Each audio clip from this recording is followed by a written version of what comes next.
অনেক তো হলো, দীঘা, পুরী, দার্জিলিং, সমুদ্র, পাহাড়, জঙ্গলের পর তাই এই শীতে ঘুরে এলাম থর মরুভূমি। ভারতবর্ষে মরুভূমি বলতে তো একটি, আর তার সৌন্দর্য মনোমুগ্ধকর।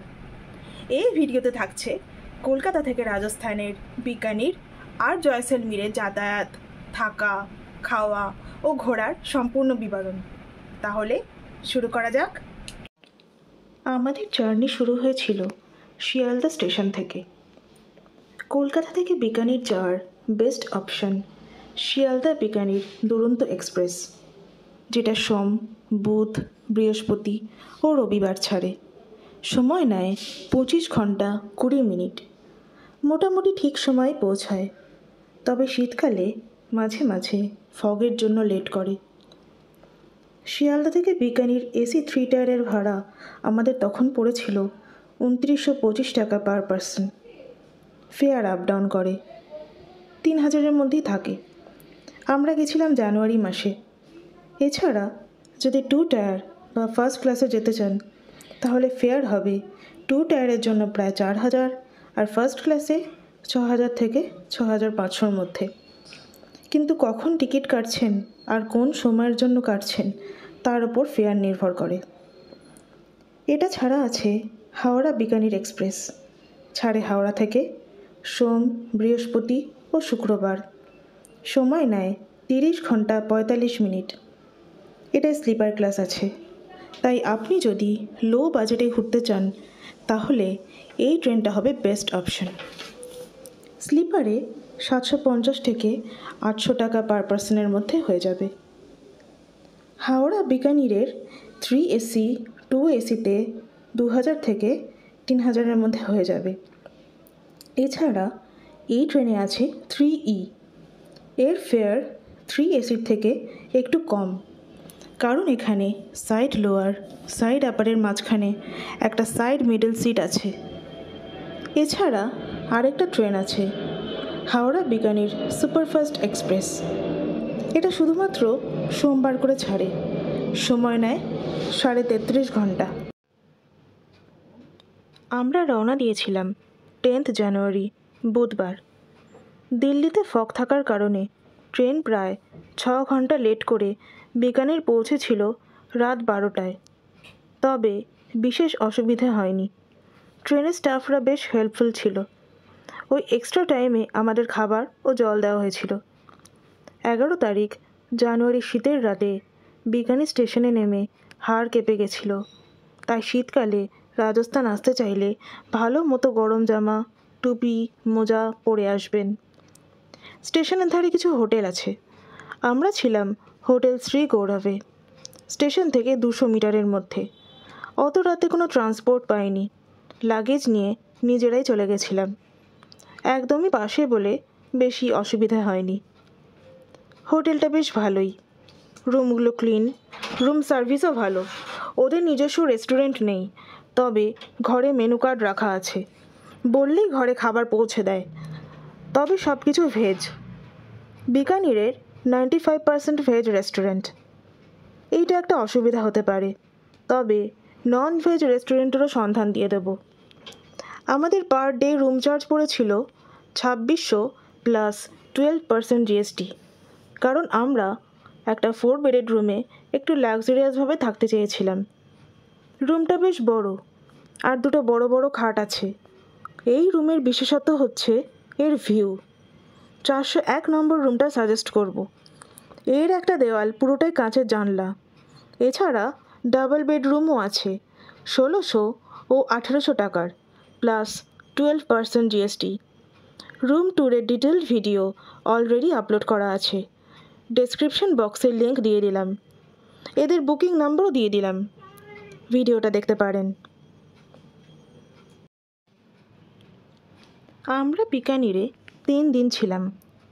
থাকা ও খাওয়া মিলিয়ে অ্যাপ্রক্সিমেটলি খরচ হয়েছিল 10,000 টাকা দুজনের।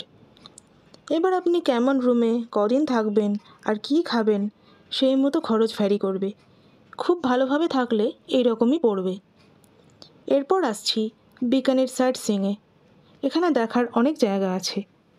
সবচেয়ে বিখ্যাত বিকানির ফোর্ট বা জুনাগড় ফোর্ট, যেখানে সত্যজিৎ রায়ের কালজয়ী সিনেমা সোনার কেল্লার শুটিং হয়েছিল।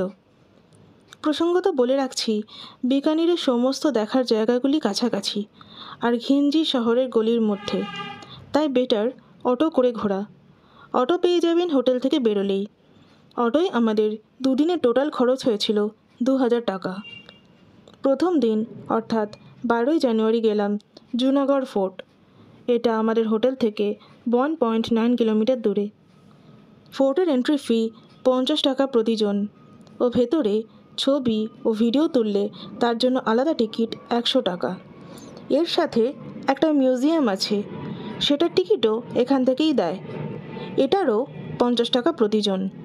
তাহলে একজনে ঢুকতে লাগছে টোটাল 200 টাকা আর দুজনের 300 টাকা।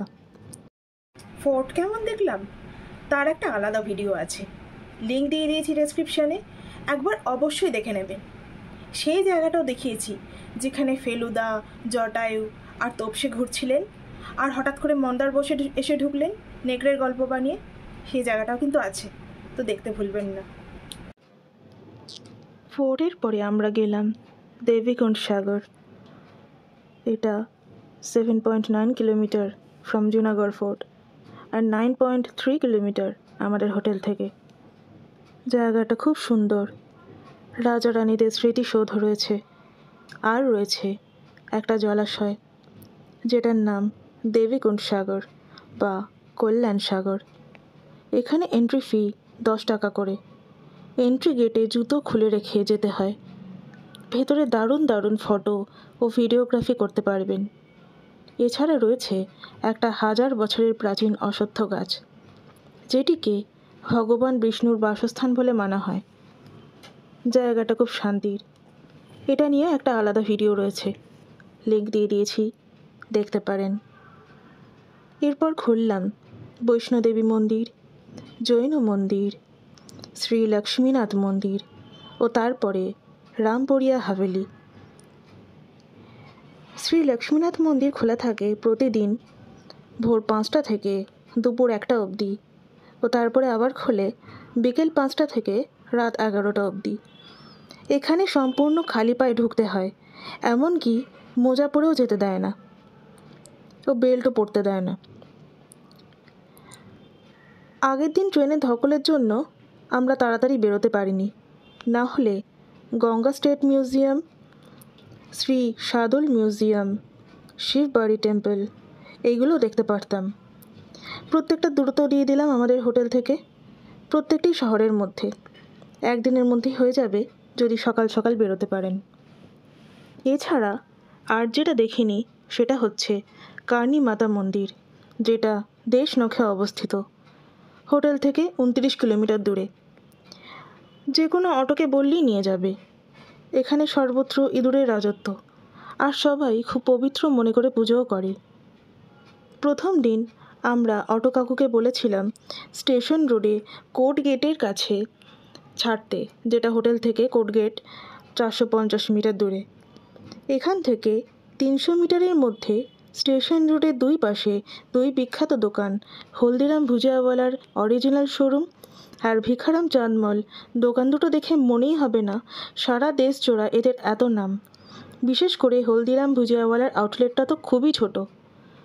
দোকানটার ভিডিও করেছি, প্রচুর চানাচুরের ভুজিয়া কিনেছি, ভিডিওর লিঙ্ক দেওয়া আছে, একবার দেখে আসুন। আমরা যে সময় বিকানির গেছিলাম অর্থাৎ 12 থেকে 15ই জানুয়ারি বিকানিরে চলছিল ইন্টারন্যাশনাল ক্যামেল ফেস্টিভ্যাল। সাধারণত এই ফেস্টিভ্যাল জানুয়ারিতেই হয়। পরের বছর কবে হবে গুগলে সার্চ করে নিয়ে তারপর যাবেন। এই ফেস্টিভ্যাল একটা দেখার মতো জিনিস। সাধারণত জানুয়ারির 1-2 তারিখের মধ্যেই ফাইনাল ডেট আর কোন দিন কী কী প্রোগ্রাম হবে সব অ্যানাউন্স করা হয়। যে হোটেলে উঠবেন তাদের কাছে ডিটেলড PDF সরকার থেকে পাঠিয়ে দেওয়া হয়, তাই যাওয়ার আগে অবশ্যই হোটেলের সাথে এই বিষয়ে কথা বলে নেবেন। ক্যামেল ফেস্টিভ্যালের প্রোগ্রামগুলোর মধ্যে থাকে camel decoration, camel dance, camel race, camel fur cutting competition. এছাড়াও থাকে হর্স রেস আর ওখানকার বিখ্যাত সঙ্গীত শিল্পীদের গানের অনুষ্ঠান। 3-4 দিন ধরে এক জমজমাট পরিবেশ থাকে বিকানিরে। ক্যামেল ফেস্টিভ্যালের মেন ভেন্যু হয় ন্যাশনাল ক্যামেল রিসার্চ সেন্টারে। এটা আমাদের হোটেল থেকে 8 কিলোমিটার দূরে। আমরা পরদিন অর্থাৎ 13 তারিখ সেখানে গিয়ে দেখলাম এই বিরল দৃশ্য আর উপভোগ করলাম রাজস্থানী সংস্কৃতির এক সুন্দর রূপ। ক্যামেল ফেস্টিভ্যালের ভিডিও লিঙ্ক দিয়ে দিলাম, একবার দেখে আসুন কি সুন্দর কালারফুল হয় এই ফেস্টিভ্যাল। পরের দিনটা এই ফেস্টিভ্যাল দেখে আর মেলা থেকে উটের দুধের পাউডার, সাবান, চকলেট, উটের চামড়ার বেল্ট, ব্যাগ, পার্স, চাবির রিং আর উটের লোমের নরম আর সুন্দর কাজ করা শাল নিয়ে ঘরে ফিরলাম। পরদিন অর্থাৎ 14ই জানুয়ারি আমাদের 372 কিলোমিটার ট্রাভেল করে যেতে হবে থর মরুভূমির মাঝখানে ডেজার্ট ক্যাম্পে। গাড়ি আগে থেকেই বলা ছিল, জয়সলমেরের গাড়ি। বিকানিরের হোটেলে এসে ড্রাইভার কাকু পুরো ডেজার্ট ক্যাম্প অবধি নিয়ে গেছিলেন। রাস্তায় প্রচুর জিনিস দেখতে দেখতে গেছি। তাছাড়া কোথায় ব্রেকফাস্ট করব, কোথায় লাঞ্চ করব সব ভালো করে বলে দিচ্ছিলেন। ড্রাইভার কাকুর নাম পামিও ভাসোজি। ফোন নাম্বার শেয়ার করে দিলাম, যোগাযোগ করে দেখতে পারেন। এনার সাথে ঘুরলে ট্যুর খুব ভালো হবে এই গ্যারান্টি দিতে পারি। জার্নি ছিল প্রায় 6 থেকে 6.5 ঘন্টার, তাই সকাল 7টার সময় রওনা দিয়েছিলাম। পথে ব্রেকফাস্ট করে দেখে নিলাম বাবা রামদেবের মন্দির, তারপর সেই বিখ্যাত রামদেওরা স্টেশন, যেখানে উটের দৌড়ে কাহিল জটায়ু এক্সারসাইজ করে শরীর ঠিক করে নিচ্ছিলেন। মনে পড়ছে সেই দৃশ্য? স্টেশনের একটা ভিডিও করেছি, দেখুন তো কিছু মিল খুঁজে পান কিনা।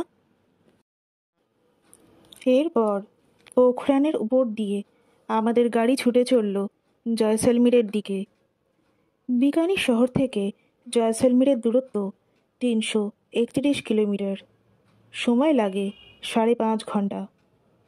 জয়সলমীরে প্রচুর হোটেল আছে, সেখানে থেকে সব সাইট সিইং করে এক রাত ডেজার্ট ক্যাম্পে থাকতে পারেন। আমরা ক্যাম্পেই 3 রাত ছিলাম। বেশি দিন কেন থাকতে বারণ করছি, কেন এক রাত থাকতে সাজেস্ট করছি একটু পরে বলছি। আগে বলিনি সেই দিন বিকানির থেকে জয়সলমীর আসার পথে আর কি দেখলাম। আর দেখলাম বিখ্যাত সোনার কেল্লা। শহরের মধ্যেই অবস্থিত। কেল্লার ভেতরে লোকজন থাকে, বাড়িঘর, দোকানপাট, ক্যাফে সব আছে। হেঁটে ঘুরতে পারেন, যাদের হাঁটতে অসুবিধে হবে অটো করে ভেতর অবধি যেতে পারেন। ভেতরে অটো, স্কুটি সব ঢোকে। আর একটা গুরুত্বপূর্ণ বিষয়, সোনার কেল্লা ঘুরতে কোনো গাইড নেবেন না। এরা যা খুশি তাই চার্জ করে, দেখাবে যা তা সবই আমরা জানি। অমর চিত্র পরিচালক ও লেখক সত্যজিৎ রায়ের এই মহান সৃষ্টির নামেই এখন এই দুর্গ বিখ্যাত। মূলত তিনি তার গল্প ও সিনেমার মাধ্যমে সারা পৃথিবীর সঙ্গে জয়সলমীরের পরিচিতি করিয়েছিলেন। এই জিনিস আমরা বাঙালিরা তো আরও বেশি করে বুঝব, এই বিষয়ে সন্দেহ নেই। এখনকার সোনার কেল্লার একটা ভিডিও দিলাম, দেখুন তো সিনেমার সাথে মিল পান কি না। সোনার কেল্লা দেখে গেলাম গাদিসার লেক। আপনারা যদি বিকানির বা যোধপুর থেকে আসেন তাহলে বাঁদিকে আগে পড়বে গাদিসার লেক, তারপর কিছু দূর গিয়ে ডান দিকে পড়বে সোনার কেল্লা। গাদিসার লেকে পৌঁছালাম প্রায় সূর্যাস্তের সময়। পশ্চিমের শহর বলে জয়সলমীরে সূর্য ডোবে অনেক দেরিতে। শীতকালে প্রায় 7টায়, গরমকালে 8টা 8:30টায়। লেকের ধারে অনেক ক্যাফে হয়েছে। একটা রুফটপ ক্যাফেতে বসে দেখলাম অপূর্ব সূর্যাস্ত। ভিডিও দিলাম, দেখবেন। এরপর সোজা রওনা দিলাম ডেজার্ট ক্যাম্পের দিকে। শহর ছাড়িয়ে মরুভূমির পথে যত পড়ছিলাম গায়ে কাঁটা দিচ্ছিল। দিগন্তে তখনও সূর্য মিটমিট করছে, কারণ আমরা যাচ্ছি পশ্চিম দিকে। সেখানে তখনও সূর্যাস্ত হয়নি। আমরা যে ক্যাম্পটা বুক করেছিলাম তার নাম ক্যাম্পে খাস। ডেজার্টে খুব আরামদায়কভাবে থাকতে চাইলে এই ক্যাম্পটা বেস্ট। আর যদি কম বাজেটের মধ্যে খোঁজেন তাহলে এখানে আরও 200-র ওপর ক্যাম্প আছে। নিজেরা রিভিউ দেখে বুক করতে পারেন বা ড্রাইভার কাকুর সাথে কথা বলে নিতে পারেন। উনি সাজেস্ট করেন এসে বুক করতে, তাহলে অনেক কম পড়ে। মোটামুটি সব ক্যাম্পগুলোয় চেক ইন টাইম বিকেল 3টে, চেক আউট টাইম বেলা 11টা। Welcome drink, evening snacks with cultural program, buffet dinner ও পরের দিনের ব্রেকফাস্ট অবধি প্যাকেজ। এছাড়া থাকে জিপ সাফারি ও ক্যামেল সাফারি। এই জিপ সাফারি ও ক্যামেল সাফারি এদের প্যাকেজের সাথে নেবেন না। ক্যামেলের লোক প্যাকেজের সাথে গেলে মাঝ মরুভূমিতে নিয়ে গিয়ে আরও টাকা চায়, কিন্তু অনলাইনে ক্যাম্প বুকিং করতে গেলে তো প্যাকেজগুলো নিতেই হবে। তাই বলছি ড্রাইভার কাকুর সাথে কথা বলে ওখানে গিয়ে স্পট বুকিং করতে, অনেক কমে সব হয়ে যাবে আর কোনো ঝামেলাও হবে না। আমাদের ক্যাম্পে কাছে পার নাইট 6,666 টাকা করে নিয়েছিল, যেহেতু আমরা 3 রাত ছিলাম। 1 নাইট অনলাইন বুকিং করে গেলে আরও বেশি নেয়, তাই বারবার সাজেস্ট করব গিয়েই বুক করতে। Christmas, new year, desert festival যেটা ফেব্রুয়ারিতে হয়, এই দিনগুলো ছাড়া বাকি সময় ফাঁকাই থাকে। ক্যাম্পে কাছে 40টা সুপিরিয়র ডিলাক্স আর 20টা ডিলাক্স টেন্ট আছে। টেন্টে কী কী ফ্যাসিলিটিস থাকে সেই নিয়ে একটা ফুল ভিডিও আছে, দেখে নিন, আইডিয়া পাবেন। লিঙ্ক দিয়ে দিলাম। এই ক্যাম্পে খাস প্যাকেজের মধ্যে অনেক কিছু এক্সট্রা দিয়ে থাকে, যেমন morning Camel safari at sunrise, zip safari, Camel safari at sunset, night zip safari. একটাই কথা বলবো, এদের ফাঁদে পা দেবেন না। স্পট বুকিং করে থাকুন, কিন্তু ক্যামেল জিপ সাফারি প্যাকেজের মধ্যে নেবেন না। প্যাকেজের মধ্যে থাকলে উটওয়ালা রাস্তা থেকে 5 মিনিট নিয়ে গিয়ে বলবে পার পারসন আরও 650 টাকা করে লাগবে, তবেই সানসেট পয়েন্টে নিয়ে যাবে। আমরা 2024-এর জানুয়ারি মাসে গেছিলাম, তখন ক্যামেল রাইডে স্পট বুকিং করলে নিচ্ছিল 150 টাকা পার পারসন, নিয়েও যাচ্ছে অনেক দূর অবধি। তাই শুধু শুধু বেশি টাকা দিয়ে অনলাইন বুকিং করবেন না। ড্রাইভার কাকুর ফোন নাম্বার দিয়েছি, ওনার সাথে কথা বলে নিন। উনি ভালো ক্যামেল সাফারি, প্যারাসেলিং সাজেস্ট করে দেবেন, অনেক কমে হয়ে যাবে আর অনেকক্ষণ ঘোরাবে। আর একটা খুব ইম্পর্টেন্ট কথা, মরুভূমির মধ্যে হঠাৎ করে দেখবেন ছোট ছোট ছেলে মেয়ে নিয়ে সাজগোজ করে কাকিমাদের দল এসে হঠাৎ করে নাচ গান করতে শুরু করলো। এরা টার্গেট করে যারা 1-2 জন যায় তাদের। এই রকম এসে জুটলে একদম দূর দূর করে তাড়িয়ে দেবেন। এরা 1500-2000 যা খুশি তাই চাইবে, না দিলে টাকা পয়সা ছিনতাই করে নিয়ে যায়। এরা আমাদের থেকে 800 টাকা ছিনতাই করে নিয়ে গেছে। দলটার ছবি দিলাম, এদের থেকে খুব সাবধান। এখানে প্যারাসেলিং বা কোয়াড বাইকে উঠবেন না, 2 মিনিট ঘুরিয়ে গলা কাটা চার্জ নেবে। ড্রাইভার কাকু ভালো জায়গায় নিয়ে যাবে, সেখান থেকে করবেন, এনজয় করতে পারবেন। 15ই জানুয়ারি আমরা সারাদিন জিপ সাফারি, ক্যামেল সাফারি, তারপর কালচারাল প্রোগ্রাম দেখে কাটালাম। নাইট জিপ সাফারি আমাদের একদিনও হয়নি, কারণ সূর্যাস্তের পর মরুভূমি একদম সেফ না, দিনে দুপুরেই ছিনতাই করছে আর রাতে। তাই আবার বলছি, এই সব প্যাকেজের ফাঁদে পা দেবেন না। সবচেয়ে ভালো অপশন জয়সলমীর শহরে কোনো ভালো হোটেলে থেকে সমস্ত সাইট সিইং করুন আর ডেজার্ট ক্যাম্পে থাকুন 1 রাত, তার বেশি একদম না। 16ই জানুয়ারি আমরা গেলাম খাবা ফোর্ট, কুলধারা গ্রাম ও আকাল উড ফসিলস পার্ক। এই দিন আমাদের গাড়ির জন্য মোট লেগেছিল 3,500 টাকা। আগের দিন বিকানির থেকে জয়সলমীর ড্রপ ও পথে কিছু সাইট সিইং করেছিলাম বলেছি, তার জন্য লেগেছিল 8,000 টাকা। গাড়ি খুব কস্টলি মনে হলে বিকানির থেকে জয়সলমীর আসার একটা দুর্দান্ত উপায় আছে, সেটা হচ্ছে লিলান এক্সপ্রেস। বিকানির থেকে রাত 11:20 ছেড়ে জয়সলমীর পৌঁছায় ভোর 5টায়। 5 ঘন্টা 40 মিনিটের জার্নি। রোজ ট্রেন আছে আর ফাঁকাই থাকে। স্লিপারের ভাড়া 250-এর মধ্যে আর 3 এসির 620 টাকা। আমরা পথে অনেক কিছু দেখতে দেখতে আসবো বলে এই ট্রেনটায় আসেনি। আপনারা এটায় এসে তারপর সকালটা জয়সলমীর সাইট সিইং করে হোটেলে গিয়ে ফ্রেশ হয়ে নিতে পারবেন। বিকানির জয়সলমের ঘুরতে আমাদের কত খরচ হয়েছে আর সবচেয়ে কম কত খরচে ঘোরা যায় ভিডিওর শেষে একটা এস্টিমেট দেব। সেই মতো হিসেব করে গেলে নিশ্চয়ই উপকার পাবেন। 16 তারিখে আমরা প্রথম গেলাম খাবা ফোর্ট।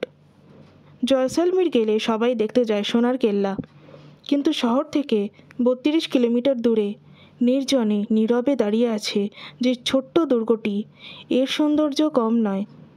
এটাও সেই ইয়েলো লাইমস্টোন দিয়ে তৈরি, এক প্রকার সোনার কেল্লাই। এন্ট্রি ফি 20 টাকা করে। এই দুর্গের অপরূপ কারুকার্যের ভিডিওর লিঙ্ক দিয়ে দিলাম। সাথে থাকছে কুলধারা গ্রামের অজানা ইতিহাসের কথা। জায়গাটার নাম ছিল খাবা। এই দুর্গে থাকতেন অত্যাচারী দেওয়ান সেলিম সিং। তার নজর পড়েছিল খাবা গ্রামের পাশের কুলধারা গ্রামের প্রধানের মেয়ের ওপর। এই গ্রামগুলোয় বাস করতেন পালিয়াল ব্রাহ্মণরা। হঠাৎ করে এক রাতের মধ্যে তাঁরা সবাই ঘর বাড়ি ফেলে কোথায় যেন উধাও হয়ে গেলেন। সেই ইতিহাস আমাদের ড্রাইভার কাম গাইড কাকু খুব সুন্দর করে বলেছেন। খাবা পোর্টের পরে গেলাম কুলধারা গ্রাম দেখতে। যারা একেনবাবুর রুদ্ধশ্বাস রাজস্থান দেখেছেন, এখানে এসে নিজেই খুঁজে পাবেন কোন জায়গাটা নাটেশ্বর মন্দির, কোন জায়গায় প্রমথবাবুকে গুন্ডারা অ্যাটাক করেছিল। গাইডের জন্য স্থানীয় লোকেরা প্রচুর বিরক্ত করবে, কিন্তু নেবেন না। এইসব কিছুই দেখাতে পারবে না। আর কুলধারা গ্রামের যে ইতিহাস বলবে সেটা আগের ভিডিওতেই বলে দিয়েছি। তাছাড়া এরা খুব রুড, যা খুশি তাই চার্জ করে, না দিলে ঘিরে ধরে, তাই এদের থেকে খুব সাবধান। কুলধারা গ্রাম দেখে একটা জায়গায় রাজস্থানি লাঞ্চ করে গেলাম আকাল উট ফসিল পার্ক দেখতে। শহর থেকে 19 কিলোমিটার দূরে এই জায়গাটা একটা প্রকৃতির মাঝে বিস্ময়। কোটি কোটি বছর আগে এখানে ছিল সমুদ্র। তারপর কালের নিয়মে ধীরে ধীরে ডাঙা তৈরি হলে এখানে যে সকল গাছপালা ছিল সেগুলো আরও কোটি বছর ধরে প্রস্তরীভূত হয়ে জায়গাটাকে প্রত্নতাত্ত্বিক ও জিওলজিস্টদের আগ্রহের কেন্দ্রস্থল করে তুলেছে। এই রকম একটা জায়গা থাকা মানে দেশের মূল্যবান সম্পদ, আর আমাদেরই উচিত এই সব সংরক্ষণ করতে সাহায্য করা।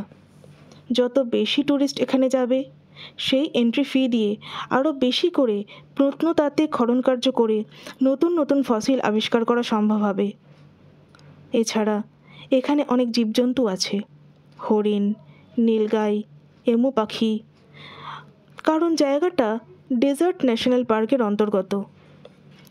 এমু পাখি আর হরিণের একই প্লেট থেকে খাবার খাওয়ার দুর্লভ ভিডিও দেখতে চাইলে ডেসক্রিপশন বক্স থেকে একবার ঘুরে আসুন। চাইলে আপনিও নিজের হাতে করে খাওয়াতে পারবেন হরিণকে। আকাল উট ফসিল পার্কের এন্ট্রি ফি 50 টাকা পার পারসন। যেই গাড়ি করে ঘুরবেন সেটি ভেতর অবধি নিয়ে যাবে, একদমই হাঁটতে হয় না। এটার টাইমিং প্রতিদিন সকাল 10টা থেকে সন্ধে 6টা। শুধু বুধবার খোলা থাকে সকাল 8টা থেকে বেলা 11:30 অবধি। তাই বুধবার বাদে অন্য যে কোনো দিন যাওয়াই ভালো। আর যাবেন বিকেলের দিকে 4টে থেকে 4:30-এর মধ্যে, তাহলে পার্ক থেকে ফেরার পথে জীবজন্তু দেখতে পাবেন। হরিণ আর এমু পাখিরা প্রতিদিন বিকেলে খেতে আসে, চাইলে নিজে হাতে করে খেতে দিতে পারবেন। তবে একটাই অনুরোধ করব, ওদের ভয় দেখাবেন না। আর জায়গাটায় প্লাস্টিক, জলের বোতল ফেলে নোংরা করবেন না। পৃথিবীটা সবার, তাই তাকে সুস্থ সুন্দর রাখার দায়িত্ব আমাদের সবার।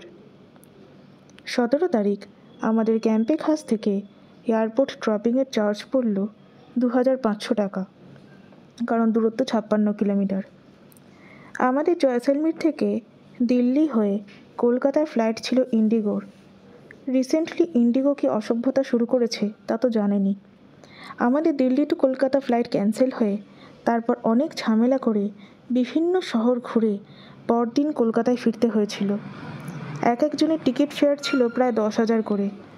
এত টাকা নিয়েও ন্যূনতম সুবিধা, এমনকি ফ্লাইট ক্যান্সেলের কোনো মেসেজ, ইমেল, ফোন তারা করে না। এই নিয়ে ফেসবুকে আমার বিস্তারিত পোস্ট আছে, যারা আমাকে ফলো করেন নিশ্চয়ই দেখেছেন। ট্রেনে আসতে চাইলে IRCTC অ্যাপে লিখবেন জয়সলমীর টু হাওড়া।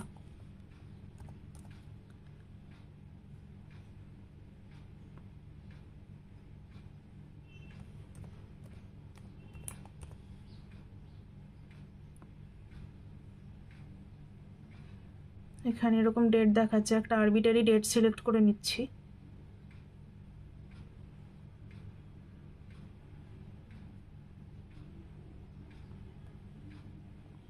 দেখবেন এখানে ডাইরেক্ট ট্রেন কিন্তু অ্যাভেলেবেল নেই জয়সলমীর থেকে ডাইরেক্ট হাওড়া। যোধপুর দিয়ে ম্যাক্সিমাম ট্রেন আসে।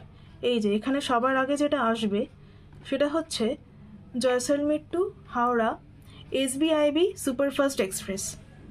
এইটা ছাড়ে হচ্ছে বিকেল 3:10 আর পৌঁছয় ভগৎ কি কোঠি বলে একটা স্টেশনে সেদিন রাত 9:01। আবার এই ভগৎ কি কোঠি থেকে স্টেশন চেঞ্জ করে, এই স্টেশন চেঞ্জ করতে যোধপুর স্টেশনে আসতে হবে।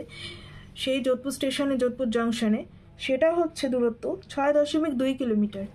সেইখানে এসে আবার রাত 11:55 ট্রেন রয়েছে, এখানটা হচ্ছে যোধপুর হাওড়া এক্সপ্রেস।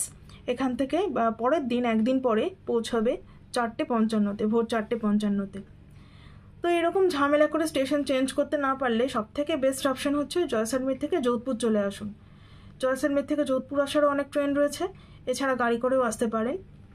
এছাড়া আর এই ট্রেনটা এইভাবে যদি মনে করেন যে না জয়সলমীর থেকে ডাইরেক্ট যোধপুর আসবেন, মানে ডাইরেক্ট যোধপুর না এসে ডাইরেক্ট হাওড়া যাবেন, এরকমভাবে ট্রেন চেঞ্জ করি, তাহলে অনেক অপশন রয়েছে।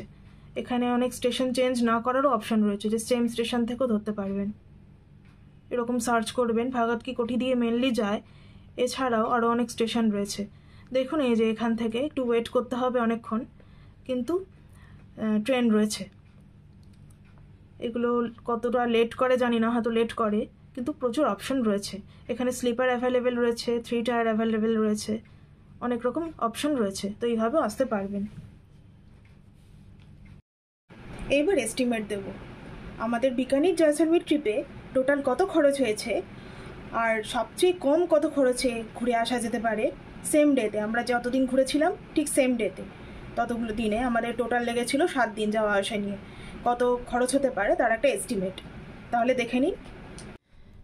এবার দেখাবো বিকানির জয়সলমীর ট্যুরে আমাদের টোটাল কত খরচ হয়েছে, আর সবচেয়ে কম কত খরচে এই ট্যুর করা যেতে পারে। বাঁ দিকে আমাদের এক্সপেন্স, আর ডান দিকে সবচেয়ে কম কত খরচে যাওয়া যেতে পারে তার একটা বাজেট ফ্রেন্ডলি এক্সপেন্স। প্রথমেই দেখাচ্ছি আমরা যেভাবে গেছিলাম।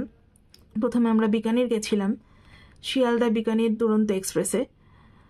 আমাদের এক একজনের 3 টায়ারের ভাড়া পড়েছিল 2925 টাকা করে, তো দুজনের 5850 টাকা। এখানে আপনারা যেতে পারেন, দেখিয়েছি বিভিন্ন রকম ট্রেন। একটা হাওড়া বিকানির এক্সপ্রেস আছে, তার স্লিপার ক্লাসের ফেয়ার হচ্ছে 750 টাকা, এরকমই থাকে 800 টাকার মধ্যে। তো 750 টাকা ধরলে দুজনের 1500 টাকা। বিকানির আমরা ছিলাম শ্রীগৌরবে, একদম স্টেশনের পাশে। স্টেশন থেকে নেমেই একদম 200 মিটারের মধ্যে। সেখানে 3 রাত থাকতে আমাদের লেগেছিল 7840 টাকা। আমরা প্রথমে একটা ছোট ঘরে প্রথম দিন ছিলাম, তারপর একটা বড় ঘরে 4 বেডেড রুমে শিফট করেছিলাম। রুমটার ছবি দেখিয়েছি, ওটা একদম বেস্ট রুম, ওখানে 401 নম্বর রুম। সেটা থাকতে চাইলে একটু বেশি পড়বে। তো টোটাল লেগেছিল আমাদের 3 দিনের 7840 টাকা।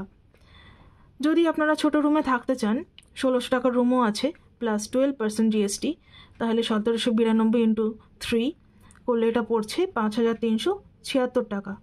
আরও আশপাশে অনেক হোটেল আছে, এটার রিভিউ ভালো প্লাস ফুডও ভালো। এখানে কিন্তু সব ফুডই ভেজ ফুড।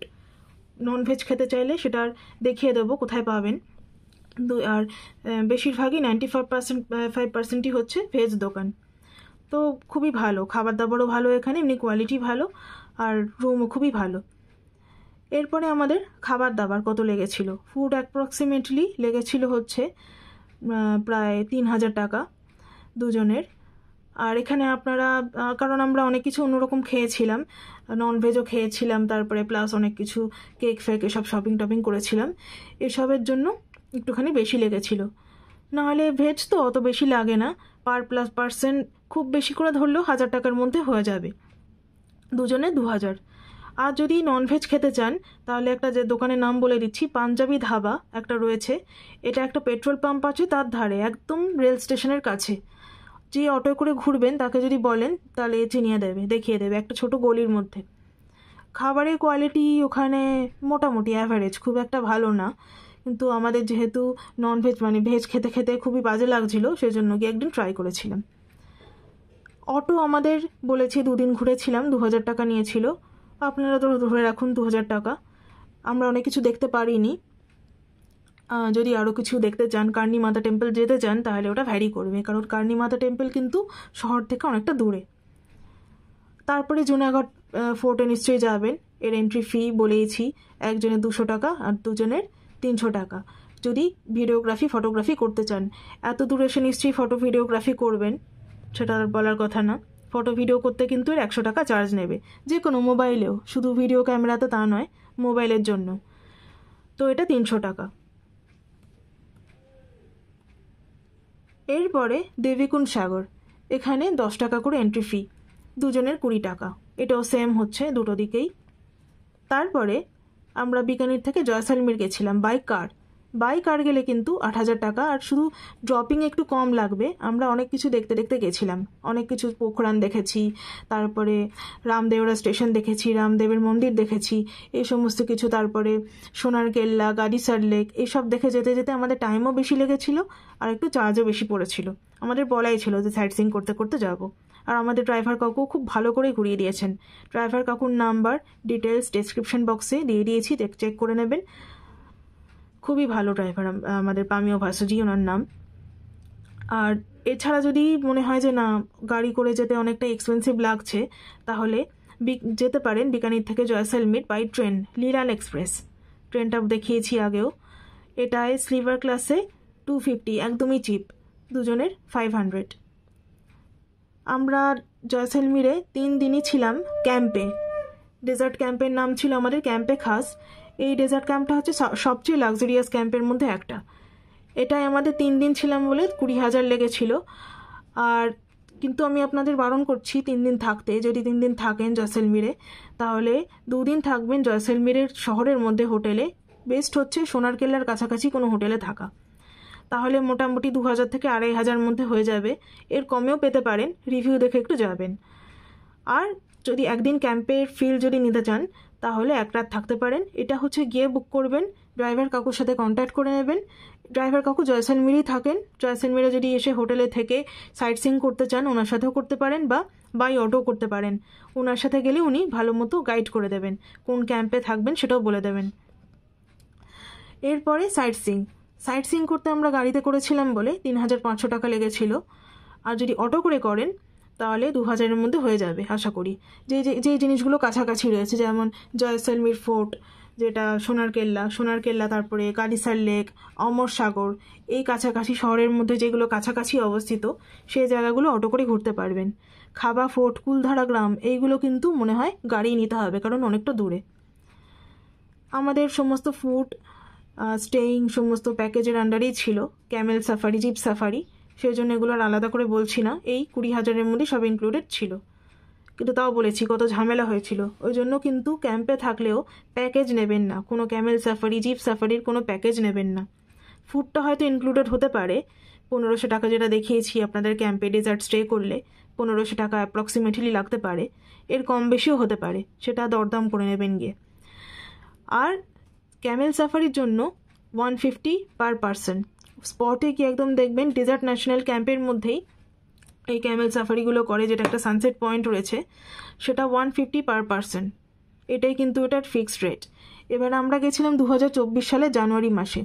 যদি আপনারা পরের বছর 2025 সালে জানুয়ারিতে বা এর পরে যেতে চান, তাহলে হয়তো রেট বাড়তে পারে, কিন্তু খুব একটা কিছু বাড়বে বলে মনে হয় না, এরকমই থাকে। তো দুজনের 300 টাকা লাগবে।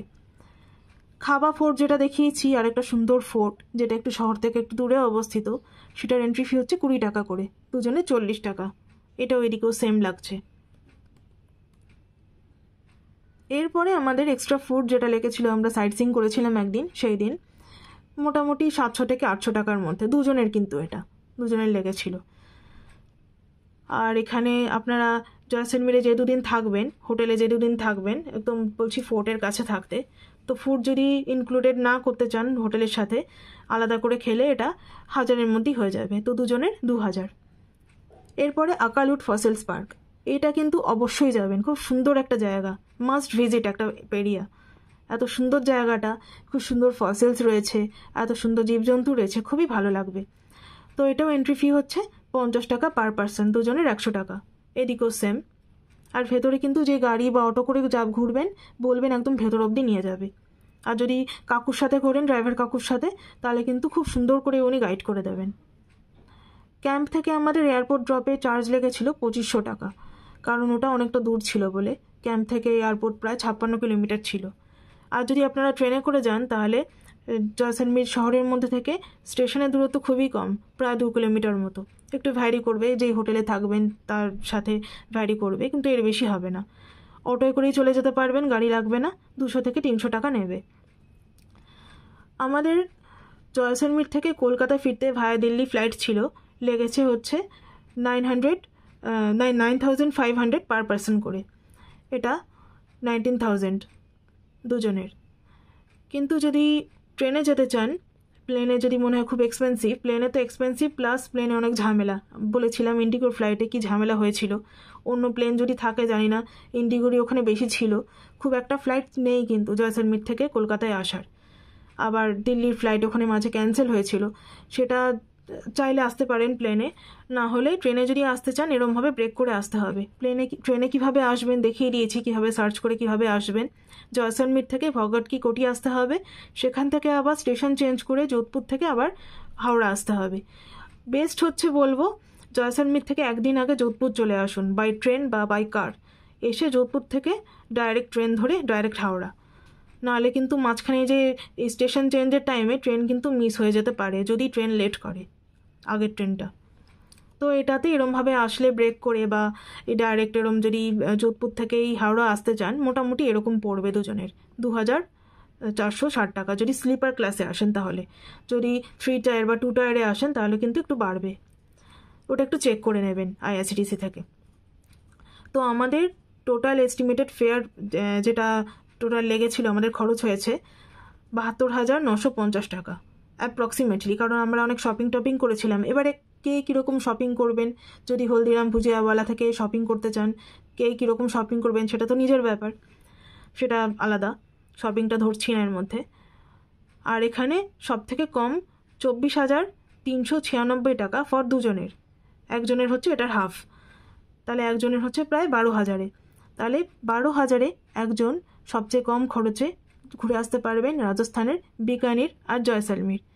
তো এস্টিমেট দিয়ে দিলাম ভালো মতো। আরও যদি কিছু জানতে চান কোনো ডিটেলস, তাহলে অবশ্যই কমেন্ট বক্সে কমেন্ট করবেন, আর ভিডিওটাতে একটা লাইক তো অবশ্যই করবেন। আর এত অবধি ভিডিওটা দেখার জন্য অনেক অনেক ধন্যবাদ। সাবস্ক্রাইব করবেন সৌরভের ডায়েরি, সাথে থাকুন, ভালো থাকুন। কেমন লাগলো ভিডিওটা অবশ্যই বলবেন, কমেন্ট করে বলবেন। আর যদি কোনো নতুন ইনফরমেশন জানতে চান, সেটাও কমেন্ট করে বলবেন। একটা লাইক তো অবশ্যই করবেন। আমরা তো প্রচুর বেড়াতে যাই, আর সেখানে গিয়ে প্রচুর ট্রাভেল ব্লগ করে থাকি। বিভিন্ন প্লেলিস্ট রয়েছে, সেই প্লেলিস্টে গিয়ে দেখে নিতে পারবেন আমাদের আরও ট্রাভেল ব্লগগুলো। এই ভিডিওটা দেখবেন, অবশ্যই নিশ্চয়ই উপকার হবে। আর সৌরভের ডায়েরিকে ফলো করতে থাকবেন, সাবস্ক্রাইব করবেন। ভালো থাকবেন।